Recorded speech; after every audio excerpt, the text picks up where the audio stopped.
नमस्कार, मैं हूं आपका एस्ट्रोलॉजर संदीप कटारिया और स्वागत है आपका आप ही के चैनल पर।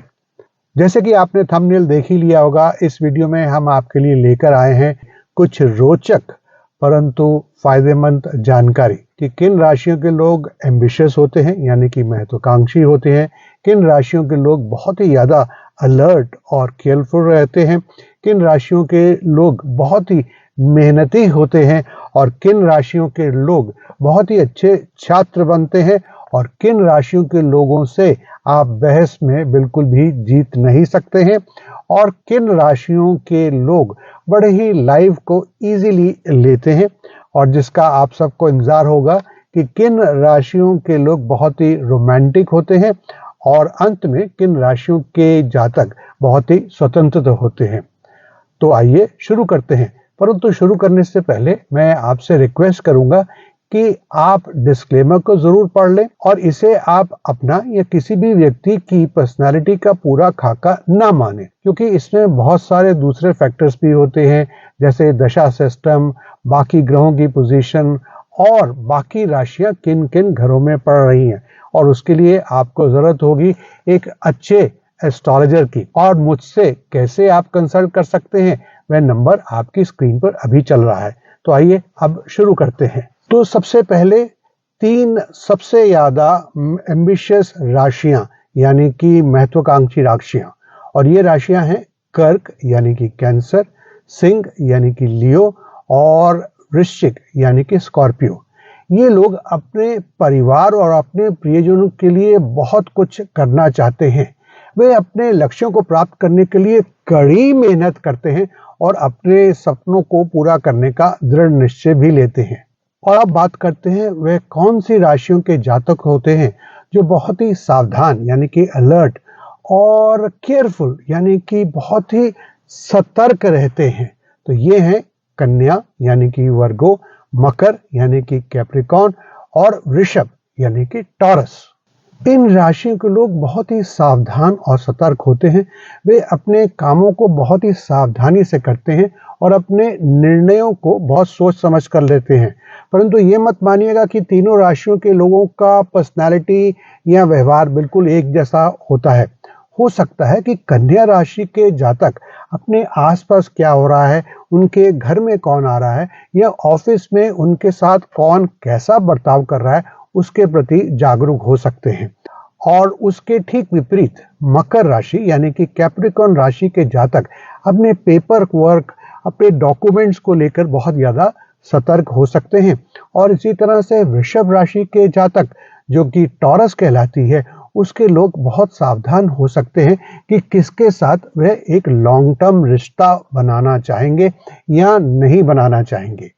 हमारा तीसरा पर्सनालिटी ट्रेट इस वीडियो का है कि 3 सबसे मेहनती राशियां। क्या आप गेस कर सकते हैं कौन सी हैं? मैं आपको कुछ सेकंड्स देता हूं। हो सकता है कि आप में से कईयों ने सही गेस कर लिया हो, तो लीजिए मैं आपको सही उत्तर देता हूं। ये राशियां हैं मकर यानी कैप्रिकॉर्न, दूसरी कन्या यानी कि वर्गो और तीसरी वृषभ यानी कि टॉरस। ये लोग भी बहुत ही मेहनती होते हैं, अपने काम को बड़ी सावधानी से करते हैं और अपने लक्ष्यों को प्राप्त करने के लिए कड़ी मेहनत करते हैं, बल्कि ये अडिग रहते हैं। हमारा अगला पर्सनालिटी ट्रेट है वह कौन सी राशियों के जातक हैं जो एक बहुत अच्छे स्टूडेंट यानी कि छात्र साबित होते हैं। तो ये है कन्या यानी कि वर्गो, मकर यानी कि कैप्रिकॉर्न और वृश्चिक यानी कि स्कॉर्पियो। इन राशियों के बच्चे सामान्यतः बहुत ही अच्छे छात्र साबित होते हैं। वे अपने अध्ययन को बहुत सीरियसली लेते हैं और वे अपने लक्ष्यों को प्राप्त करने के लिए बहुत ही कड़ी मेहनत करते हैं। हमारा अगला यानी कि 5वां पर्सनालिटी ट्रेट है कि वह कौन सी राशि के जातक हैं जिनसे आप बहस में नहीं जीत सकते हैं, चाहे वो वकील बने या ना बने, परंतु उनसे बहस में जीत पाना यानी कि आर्गुमेंट्स या डिबेट में जीत पाना बहुत ही मुश्किल होता है। तो ये हैं सिंह यानी कि लियो, वृश्चिक यानी कि स्कॉर्पियो और मिथुन यानी कि जेमिनाई। ये लोग बहुत ही बुद्धिमान होते हैं और तर्क संगत यानी कि लॉजिकल होते हैं। वे अपने विचारों को बहुत ही सुंदर और लॉजिकल तरीके से प्रस्तुत करते हैं और इसी वजह से ये बहस में जीतने की बहुत अच्छी संभावना यानी कि प्रोबेबिलिटी रखते हैं।